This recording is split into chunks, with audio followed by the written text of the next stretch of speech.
Lagay natin yung malunggay.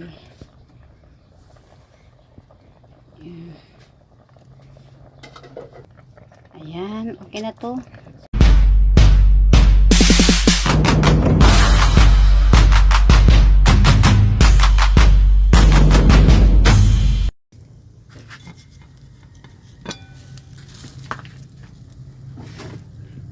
Luto tayo ng gulay mga ka-people para sa pananghalian. Ano to? May gata. At Gulay, saka ginataang gulay at saka may isda ang inilagay namin, inihalo namin.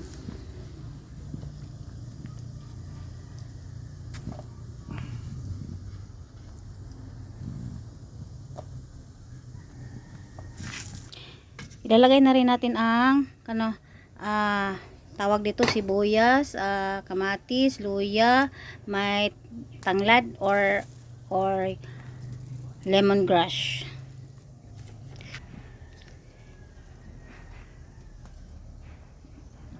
Yan. So pakuluin mo natin ng ilang minuto. Takpan muna natin. Rin natin ang isda. Ano ito na isda? Moro-moro tawag dito sa isda na to. Moro-moro.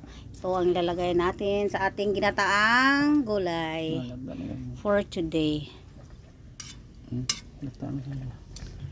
Ilalagay na rin natin ang okra kasi madali siyang maluto. Tsaka siya ba? Iba yung niya, texture, taring.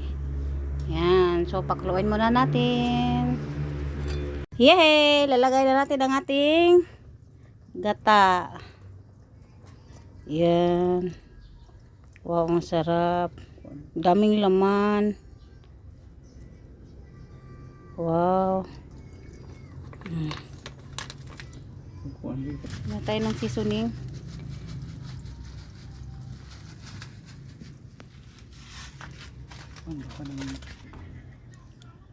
Asin.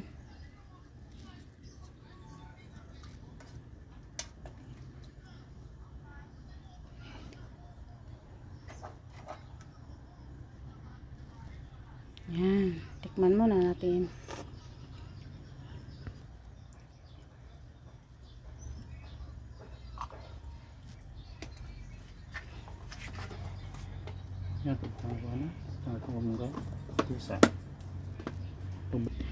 Pakuluin natin ang gata ng konti lang. Kumukulo na. Lagay natin yung malunggay. Yan.